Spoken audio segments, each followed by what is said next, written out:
Welcome back. Just like everything else about 2020, this has been a strange election, but we did see record turnout. So what can we learn from this election that we can use in future elections? For that, we turn to Ben Dworkin, director of the Institute of Public Policy and Citizenship at Rowan University. This has to be a fascinating time for you, for somebody that studies politics. So many things were different this election than they have been in past elections. And I want to talk about that and how it might affect future presidential election, well, actually future statewide elections as well. Let's start with mail-in balloting. Was there a positive or a negative effect? Because I know that there's people that believe both sides. I think overall we saw a very positive effect from the emphasis on mail-in balloting, vote by mail.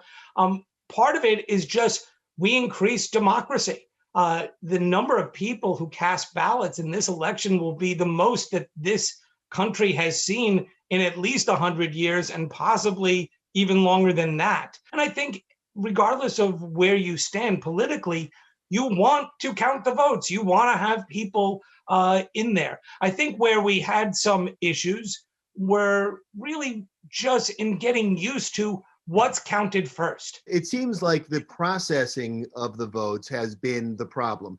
All of the negative reaction to mail-in balloting has been because of the processing of the balloting. And who would have ever thought, considering the past elections, that Florida would be the pinnacle, the what everybody should aspire to be. They had mail-in ballotings. They've had universal mail-in for a long time, and they processed them, and they were ready on election night.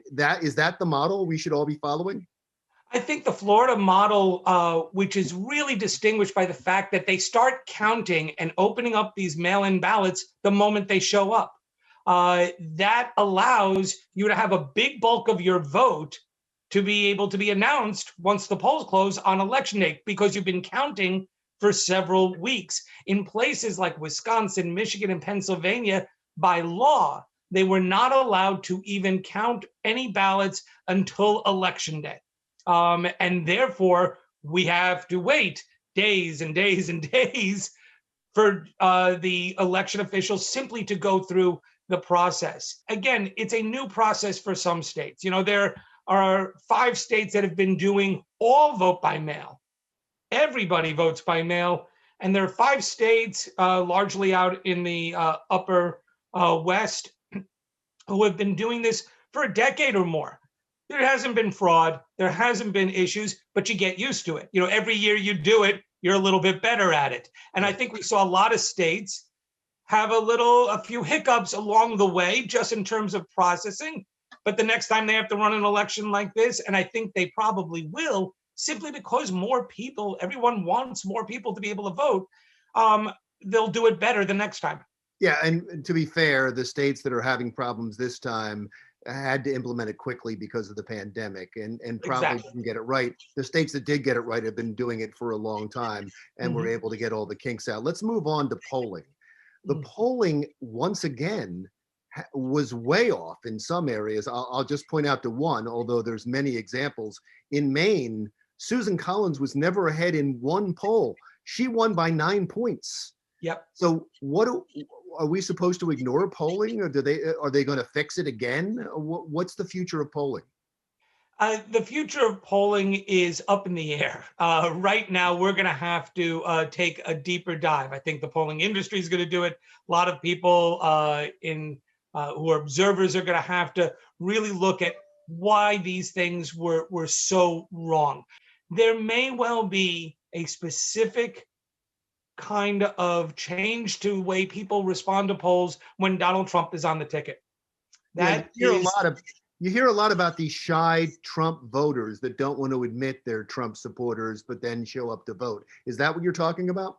It's less about shy voters as much as I think when Trump is on the ticket, people are inspired to stick it to the establishment. And therefore, they won't give the pollster. The way you stick it to the establishment, if you're just some normal guy answering your phone, is that you lie. Yeah, I'm not going to tell you, or tell them something different. This is your way of nudging the people, because the pollsters who are calling from NBC or ABC or, one of the major news outlets are out there, with these polls. And this is your way to get back at them. Just don't tell them the truth. So you don't see a bias in the methodology? We haven't figured it out yet. I mean, I think we're going to have to look at it. But if I have to guess, we're talking.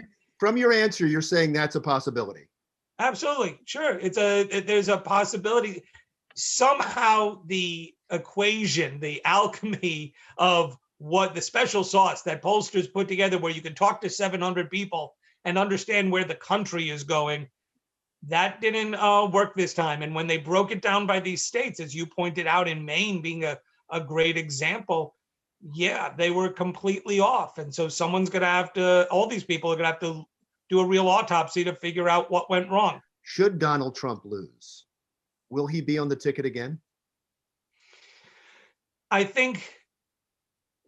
not sure. Just because 4 years from now, he's 4 years older, and that's getting up there in age. Now, he could be Biden's age and still do it. Absolutely. I don't think Donald Trump is going to retreat from the scene.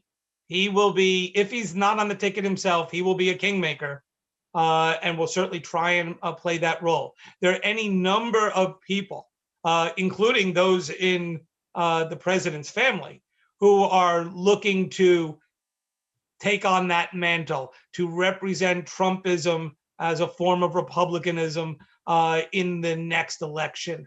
Wonderful. Thank you so much for your time. Let's talk again once we know what is going to happen. I look forward to it, Larry. Thank you so much. All right, Ben. Thank you. Ben Dworkin from Rowan University. When we come back, we'll continue our election coverage, and Phil Andrews sits down with the minority leader in the New Jersey Assembly, John Bramnick. That's next.